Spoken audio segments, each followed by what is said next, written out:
లక్షలకి అనుకున్నారు. అది ఒకవేళ డెవలప్మెంట్ చేస్తే దాదాపు 70-80 లక్షల పైన అవుతుంది. సో ఆ రేటు దగ్గర ఇక్కడ ఆగిపోవడం జరిగింది అధ్యక్ష. ఏపీఐసి మా మినిస్ట్రీ కింద అయితే we're ready to do this auto Nagar. Only thing అక్కడ ల్యాండ్ ఐడెంటిఫై చేయడం అనేది ప్రాబ్లం అవుతుంది. రీజనబుల్గా రేట్స్లో ఉంది అంటే కొనే వాళ్ళకి కానీ ఆటో నగర్ వాళ్ళ అసోసియేషన్ వాళ్ళు కానీ చేసేదానికి ఈజీగా ఉంటుంది.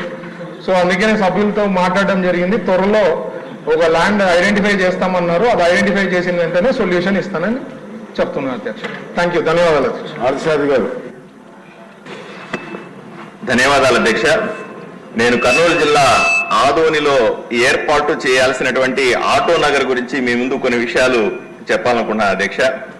2015లో అప్పుడు ఏపీ ఇండస్ట్రియల్ ఇన్ఫ్రాస్ట్రక్చర్ కార్పొరేషన్ వాళ్ళు, అప్పుడే చంద్రబాబు నాయుడు గారి ప్రభుత్వం ఏర్పడింది.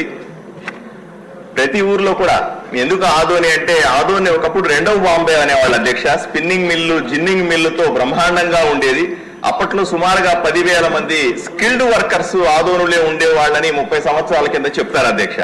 వీళ్ళందరూ కూడా అక్కడ ఉన్నటువంటి ఫ్యాక్టరీలు మూతపడడం వల్ల వలసపోయే పరిస్థితి ఏర్పడింది. రాజకీయ జోక్యం పెరిగి ఒక్కొక్క పరిశ్రమ పోయి పూర్తిగా నిరుద్యోగులకి ఎటువంటి ఉద్యోగాలు లేకుండా పోయినాయి అధ్యక్ష.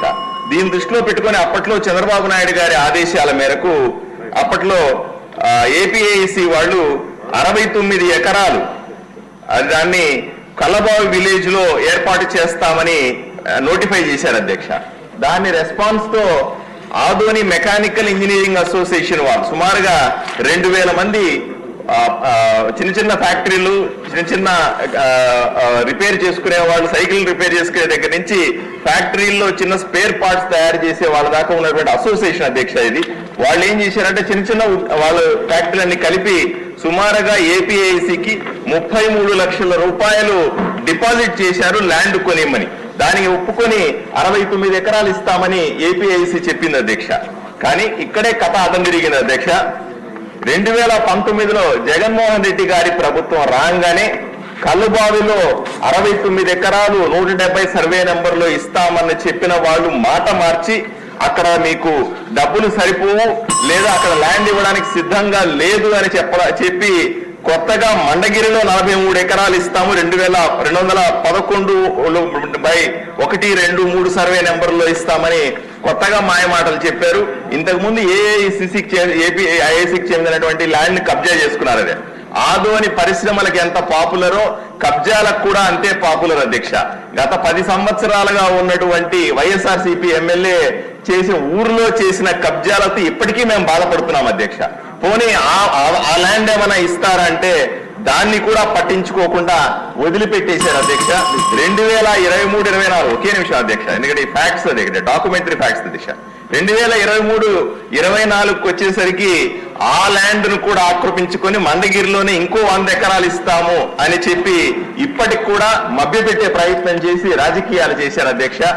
నా ఒకటే రిక్వెస్ట్ అధ్యక్ష, ఇది సుమారుగా 15,000 మంది కార్మికులకు ఉపాధి కల్పించేటువంటి, ఐటీ పరిశ్రమకు ఊతమిచ్చేటువంటి ఆదోనిలో పెద్ద ఇష్యూ అధ్యక్ష ఈ స్కీమ్ అధ్యక్ష. పోనీ వాళ్ళు ఏమైనా ఉన్నారంటే వాళ్ళు ఆల్రెడీ ఎప్పుడో 10 సంవత్సరాల కిందనే ఏపీఐసికి డబ్బులు కట్టి ఉన్నారు. ఎక్కడ ల్యాండ్ చూపించినా సరే మేము కొనుక్కుంటాము, అభివృద్ధి చేసుకుంటాము అన్నారు. ఊర్లో ట్రాఫిక్ సమస్య కూడా తగ్గుతుంది, ఉపాధి పెరుగుతుంది, లేదా పరిశ్రమలు ఇంప్రూవ్ అవుతాయనే ఉద్దేశంతో ఈ విషయాలు దీన్ని సీరియస్ గా తీసుకోవాల్సిందిగా ఎక్కడన్నా ల్యాండ్ చూపించాల్సిందిగా కోరుతున్నాం అధ్యక్ష. అధ్యక్ష, ఏదైతే బావి అనే ల్యాండ్ సంబంధించింది అది హైకోర్టు తీర్పు ఇచ్చింది అధ్యక్ష. వాళ్ళకి సార్ట్అవుట్ చేయకుండా పోవద్దని చెప్పి ప్రొక్యూర్ చేసేకి 69 ఎకర్స్ 2015లో డిసైడ్ చేసింది. దానికి అది ముందే జడ్జిమెంట్ వచ్చింది. అసలు అప్పుడు ఉండే అధికారులు దానిపైన ఎట్లా ఫోకస్ చేసి తీసుకున్నారనేది ఒక ప్రశ్న ఉంది అధ్యక్ష. సో అల్టిమేట్లీ నేను చెప్పేది ఏమంటే దీనికి సొల్యూషన్ ఇస్తాం అధ్యక్ష. ల్యాండ్ ఐడెంటిఫై చేసి కలెక్టర్ గారితో కూడా నేను కూడా మాట్లాడుతూ అది మా డిస్ట్రిక్ట్ కింద వచ్చేది, సభ్యులతో కూడా మాట్లాడి రీజనబుల్ ల్యాండ్ ఉండేది ఎక్కడ ఉందో ఐడెంటిఫై చేసి గ్యారంటీ ఆటో నగర్ చేసే బాధ్యత మా పైన ఉంది అధ్యక్ష. క్వశ్చన్ నెంబర్ 56 ఉప ముఖ్యమంత్రి గారు. నమస్కారం అధ్యక్ష. ప్రశ్న ఏకి అవునండి. ఎన్టీఆర్ సుజల స్రవంతి పథకం కింద 6 జిల్లాల్లో ఒక హబ్ మరియు స్పోక్ విధానంలో ప్లాంట్లను నెలకొల్పడం జరిగింది. వీటిలో 5 జిల్లాల్లో అంటే శ్రీకాకుళం, చిత్తూరు, ఎస్పీఎస్ఆర్ నెల్లూరు, కర్నూలు మరియు నంద్యాల జిల్లాల్లో ఆర్ఓ ప్లాంట్లు పాక్షికంగా పనిచేస్తున్నాయి. శ్రీ సత్యసాయి జిల్లాలో మాత్రం పూర్తి స్థాయిలో పనిచేస్తున్నాయి. ప్రశ్న బికి జిల్లాల వారీగా ఆర్ఓ ప్లాంట్ల వివరాలు ఈ కింద విధంగా ఉన్నాయి. 5 జిల్లాలు అంటే శ్రీకాకుళం, చిత్తూరు, ఎస్పీఎస్ఆర్ నెల్లూరు, కర్నూలు మరియు నంద్యాల జిల్లాల్లో 45 మదర్ ప్లాంట్లను నెలకొల్పడం జరిగింది. వీటిలో 25 మదర్ ప్లాంట్లు పనిచేసే స్థితిలో ఉన్నాయి మరియు 20 నిర్వీర్యమైపోయాయి. పై జిల్లాల్లో 878 రిమోట్ డిస్పెన్సింగ్ యూనిట్లు నెలకొల్పడమైనది. వీటిలో 215 రిమోట్ డిస్పెన్సింగ్ యూనిట్లు పనిచేసే స్థితిలో ఉన్నాయి మరియు 663 నిర్వీర్యమైపోయాయి. ప్రశ్న సికి నిర్వీర్యమైపోయిన ప్లాంట్లను పునరుద్ధరించేందుకు ప్రభుత్వం చర్యలు చేపట్టింది. 3 జిల్లాలు అంటే చిత్తూరు, ఏపీఎస్ఆర్ నెల్లూరు, కర్నూలు నుండి 5 ప్లాంట్ల పునరుద్ధరణకు అంచనాలు అందాయి మరియు మిగిలిన 2 జిల్లాలంటే శ్రీకాకుళం మరియు నంద్యాల పునరుద్ధరణకు అంచనాలు తయారవుతున్నాయి. ప్రతిపాదనలు పరిశీలించి నిర్వీర్యమైపోయిన అన్ని ప్లాంట్లని పునరుద్ధరించేందుకు తగిన చర్యలు తీసుకోవడం. సార్ 6 మెంబర్స్ మా సిగ్నేచర్స్ ఉన్నాయి. మీరు వాళ్ళందరూ మాట్లాడిన తర్వాత ఒకేసారి సమాధానం చెప్తామండి.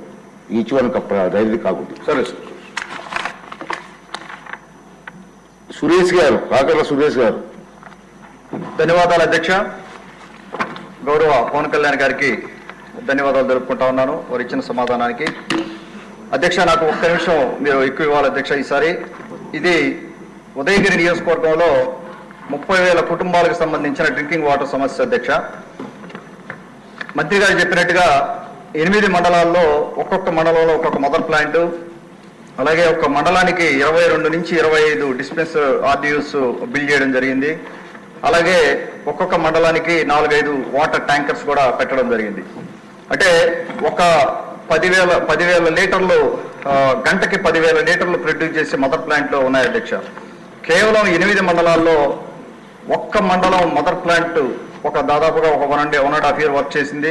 తర్వాత మిగతా 7 మండలాలు కానీ మళ్ళీ ఈ 8వ మండలం కానీ మదర్ ప్లాంట్ ఏవీ పనిచేయటం లేదు. ఒక్క కుటుంబానికి కూడా నీళ్లు అందిన సందర్భం లేదు అధ్యక్ష. దయచేసి గౌరవ మంత్రి గారు పవన్ కళ్యాణ్ గారికి విజ్ఞప్తి చేస్తా ఉన్నాను, ఉదయగిరి నియోజకవర్గం మీద కొద్దిగా దృష్టి పెట్టి మీరు సహాయం చేయాల్సిన అవసరం ఉంది సార్. అదొక్కసారి మీరు అడ్రస్ చేయండి. అలాగే జల్ జీవన్ మిషన్ కింద రాబోయే రోజుల్లో సమస్యల నీళ్లు ప్రతి ఇంటికి తెచ్చుకోవాలని కలగా ఉంది. అది వచ్చేంత వరకు అది టైం పడుతుంది కాబట్టి దీని మీద మనం ప్రత్యేక దృష్టి పెట్టి ఈ 30,000 కుటుంబాలని ఆదుకోవాల్సిన అవసరం ఉంది. మా పవన్ కళ్యాణ్ గారికి విజ్ఞప్తి చేస్తా ఉన్నాం తమ ద్వారా. కోమటి మురళీ గారు.